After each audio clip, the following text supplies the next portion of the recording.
Hey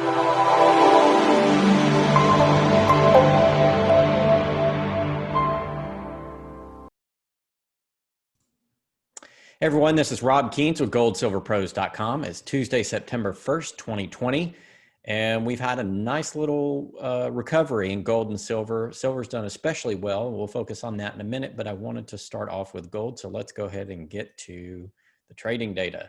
So we'll start over here on gold, and we see we're trading just below 1980. We're not quite challenging the $2,000 mark, but we've had a nice little boost up at the beginning of the month here, actually starting the end of the month and beginning at the end of the month. We've had a little bit of a long volume come in here. Now, I don't expect to have a big month in gold overall. I think that's going to come December. And as we can see here on the September contract for gold, is that people over here vacating their positions.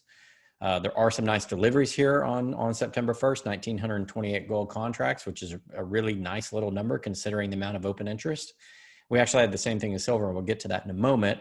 So that has boosted prices up a little bit since September 1st. We've had this nice little uptick in positive volume and a nice little uptick in price based on those deliveries. So nothing to complain about there. But again, there's not a lot of open interest left.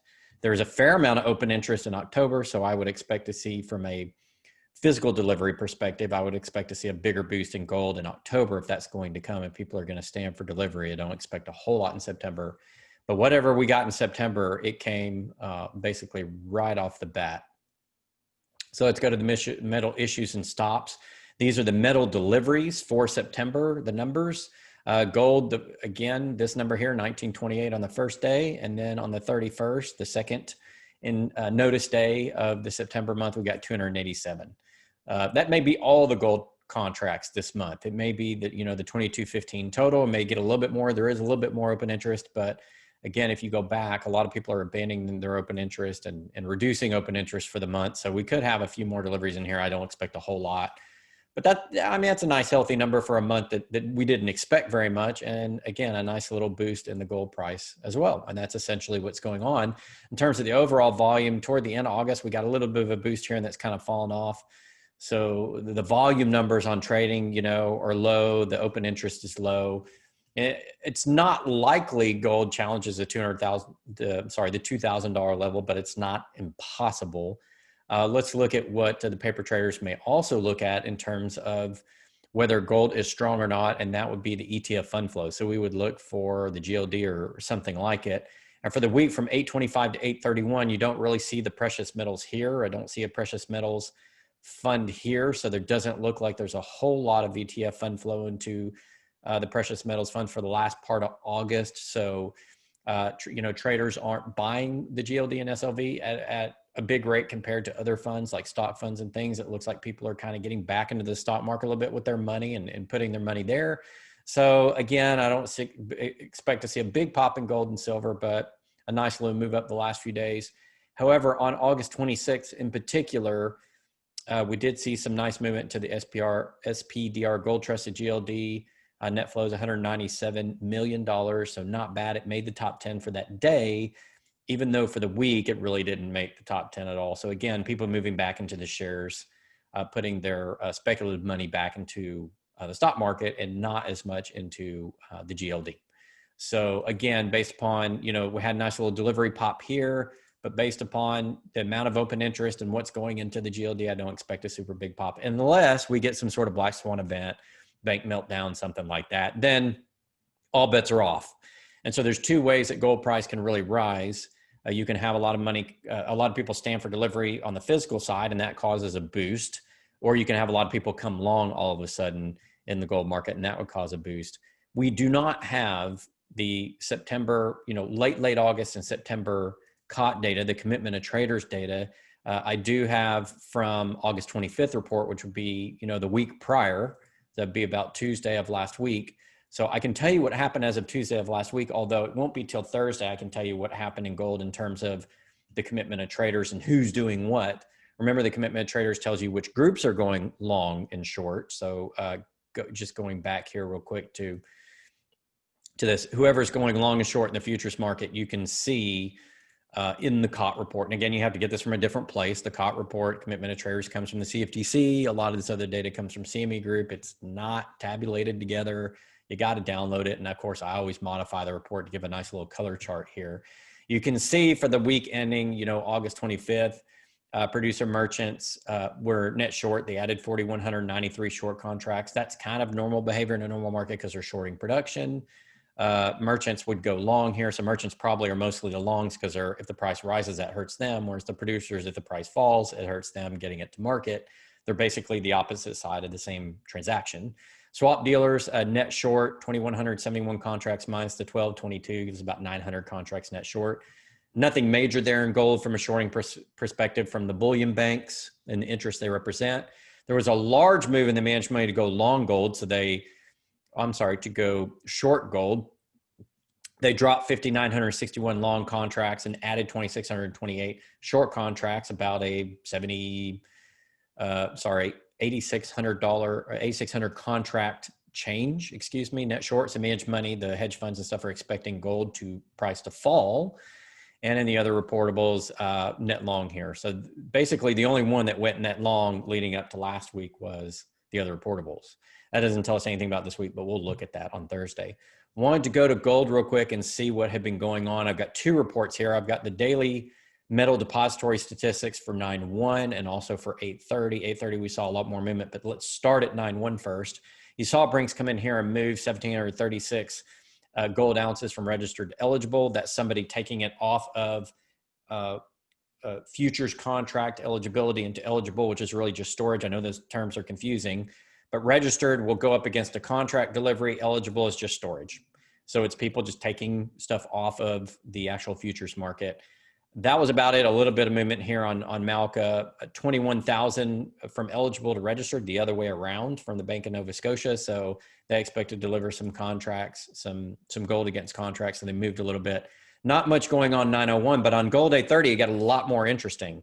96,577 ounces removed from registered to eligible at Brinks. Now, we've seen a lot of this at Brinks. Brinks has had a lot of gold metal movement over the last month. And when you see gold being subtracted from registered and going to eligible again, that's moving gold off of the exchange into storage. Same thing happened with Brinks on the 9/1 data, although a much smaller scale. So people are taking gold out of the futures market, putting it in safe storage. That gold may or may not ever come back. Again, as we've reported the last couple of weeks, that's what's happening on the COMEX. There's a thinning of available metal actually for delivery on the COMEX. Most of it's going to storage and a lot of it's not going back there. So that basically is on par with what we expect and what we've seen. 4,822 ounces came into eligible. Looks like maybe off market because it didn't come from registered on Delaware. Just 403 ounces got removed from storage from HSBC, just right off of the COMEX. So overall, about 100,000 ounces went to total eligible, a little bit of it coming from off market, but about 96,000 of that coming from registered. So people just taking the gold off again. Once people stand for delivery and get the gold, they're putting it eligible. It's not going back out on the market for delivery. Again, eventually we think this will lead to some sort of short squeeze, although there's enough gold in registered here for that to go for a while. There's apparently 16,206,000 ounces if you believe that number. Of course, we haven't seen an audit of it, so who knows. So let's go back to silver now. Silver's really the more interesting because we had a nice little pop in silver. It started kind of the last week of August. So some nice long action coming in here. You can see there was sort of a decline, a little bit of boost in interest here. So this was longs. And if we go to the silver COT data up through the 25th, you could see that the producer merchants had a large move short. They dropped 1,477 longs and went short, slightly short of the swap dealers, the bullion banks. Net long large, it was managed money. So managed money came in here and bid up the price leading up to August 25th. We don't know if that's what's causing the boost in silver price the last few days. It kind of caused this little blip here, but the last couple of days, we don't know because we don't have that COT data, that commitment of traders data. We'll have to wait till Thursday to get that data. But it certainly looks like the managed money was moving along in silver and kind of betting on silver, whereas the rest of people were going a little bit net short there. The really interesting part is the first delivery day for September, we saw 6,545 contracts come in on really small open interest. So remember, few weeks ago, I was saying I thought September could be a decision month for silver, but people were bailing out. You can see people dropping contracts of open interest in silver to where there's just not much left. Right now, there's 3,978, and they're moving into December. Now we have about 144,000 in December. So that could be decision month for silver. We'll see what happens. But whatever was left in September, people came in big on the first day and did 6,545 contracts. Let's go to the metal issues and stops for silver. Same report as we had for gold. Of course, we're looking at the first two intent dates for silver. COMEX silver futures, first date, here's the 65.45. And then on 8/31, we saw 708. So number came way down. So what has been happening since July is when people want to stand for delivery, they come on that very first notice date for that contract month and they get as much as they can. And then a little bit of people come in the second day, a little bit of contract, and then it kind of falls off. And what happens when that happens is you see a nice boost in the silver price when the deliveries come, and then it fades away. So I don't think we'll necessarily challenge this $30 markup here, this red line. I think more than likely we'll fall away a little bit, but we could stay above 26.50. We may range trade between 26.50 and 30 for at least the first couple of weeks of September, but we'll see. We're not seeing a lot of ETF fund flows come into the SLV. So from an investment demand perspective, we're not seeing a ton of volume on the futures market or a ton of investment demand in the SLV. So I don't expect silver just to really pop here. But man, this was nice to get those 6,545 contracts. That's a big number. I think we had like 16 or 17,000 in July. And, the first day people came and got what they could get. And it was, a little over a third of that. So not bad on a month in which, has ended up being not a lot of open interest. So not too bad. That'll keep the silver price above, the 24.50 mark for now. I don't think for this month it'll fall below that unless the whole market falls off and the shorts come in and just pound silver. So if you see a lot more open interest in silver and pound on it open up, I don't expect to see it because there's just not a lot here. It could happen. I don't expect to see it.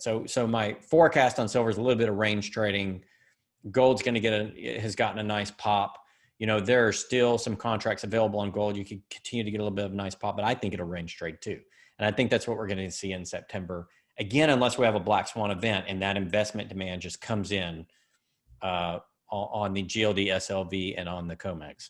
We'll see, if a bank fails or something like that. Don't expect that to happen. That's why they're called black swans. So if we go over to silver, on the metal depository statistics, we have some interesting data here for the 901 report. 583,000 ounces were eligible for C&T depository.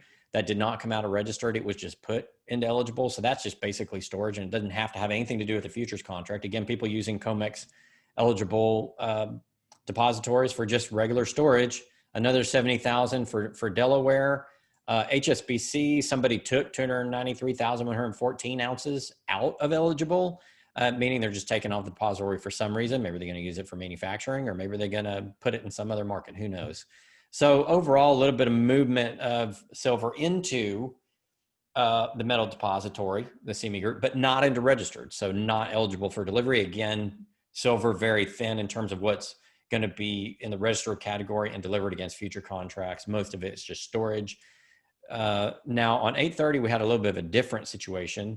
We had almost 600,000 ounces come into registered for Brinks. And again, we've seen this with Brinks before in silver. We've seen it on gold and silver. They're not taken from eligible. And again, this is very bullish for the metals price going forward. When you see somebody take it from off market and stick it right into registered and it didn't come from eligible, that means that eligible is there for safe storage and it was not available for trading on the futures market, and they had to source it from somewhere and stick it in registered. So somebody's thinning out the outside of COMEX silver market to get it on a COMEX for delivery against contracts. So that's a very positive sign. That people came in and those 6,500 contracts for delivery in September, a lot of that's coming into Brinks, and maybe Brinks will be the one delivering that. Who knows? Now, C&T depository, we saw 598,000 come in for eligible. So again, not moving into registered from eligible. It's moving straight and eligible and not going to registered. Maybe some of this eventually goes to registered, but again, this looks like safe harbor. Again, when people are putting silver into the COMEX, it's coming from off the COMEX, whether it's going eligible or registered for the most part. Another nice number here for JP Morgan Chase.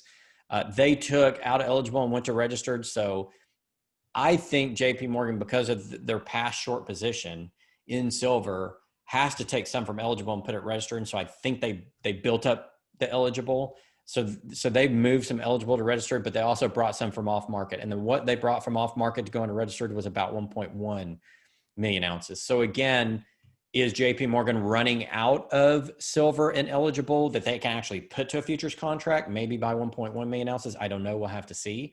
Again, some pretty big movement in silver going on for the 8:30 report in anticipation of that September 1st delivery that we saw. Again, going back to delivery, September 1st, 1,928 contracts.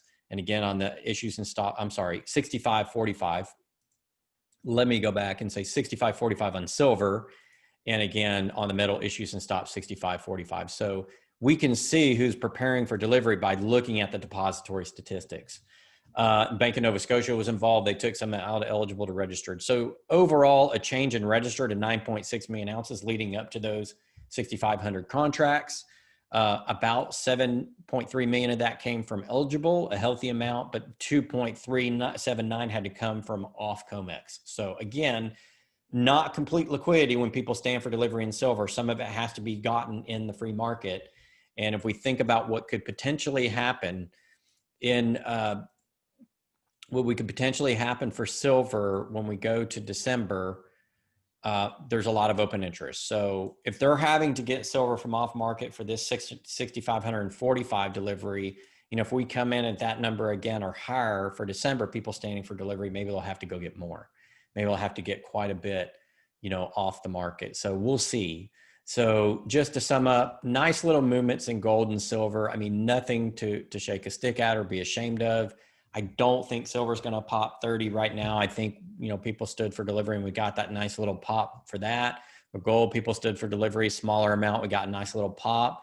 Again, I think it'll range trade. Gold will end up somewhere between 1,900 2,000. We're like, Rob, that's not much of a prediction. But again, if people come short it really hard on the paper side, you'll see it fall down to 1,900. We won't know. We'll know when we get the COT data. Again, the COT data is only available through 825 right now. Hopefully by tomorrow, we'll get leading up to the 902 date. I'm sorry, the 901 date, which is today. And that will give us an idea of what people are going to do for September. I don't have that data yet. So on Thursday, we'll come back and we'll talk about that. Thursday, we'll come back and talk about, do we expect a lot of paper shorts to come in, because we'll be looking at this commitment of trader position and see what's happening. And it's probably going to be the swap dealers doing it, the shorting on the gold. So we'll see what happens, and the silver probably. We'll see what happens there. So on Thursday, we'll have a little bit more clarity as to whether we're going to see a lot of paper shorting. But to begin the month, a nice little amount of deliveries in both gold and silver. Nice to see that in the market on a month in which we didn't end up having a lot of open interest. Quick note for you guys. I'll stop sharing this. Quick note for you guys. We're going to come Thursday and we're going to talk about the LBMA. I've covered the COMEX quite a bit. It's because it's a very liquid market. It really determines the gold and silver prices because it trades on the Globex, and the data is really available for traders to make decisions on. The LBMA is a little bit of a different animal. The data is not readily available unless you have deep pockets and you can afford to pay for this data. And in prior years, it wasn't available at all. But in the last couple of 3 years, they've made it available, but you have to pay something like $18,000 a year. So the average trader is not going to have access. The LBMA is a little bit more of an elite market for the big traders to come in. You're not going to see the smaller guys come in and trade that market necessarily as much because the data is not available. But we want to talk about the LBMA because some of this metal we see coming into the gold and silver, when it comes in, it's coming in from off market, right?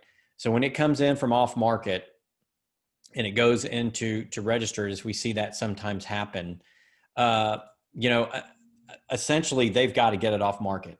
And there's a little scheme that the LBMA has put in place to kind of support the COMEX. We'll talk about that. A lot of you may have seen that in the news in the last few weeks. I haven't talked about it yet, but there's a scheme where they're trying to use LBMA gold to support the COMEX here in the US, LBMA being in London.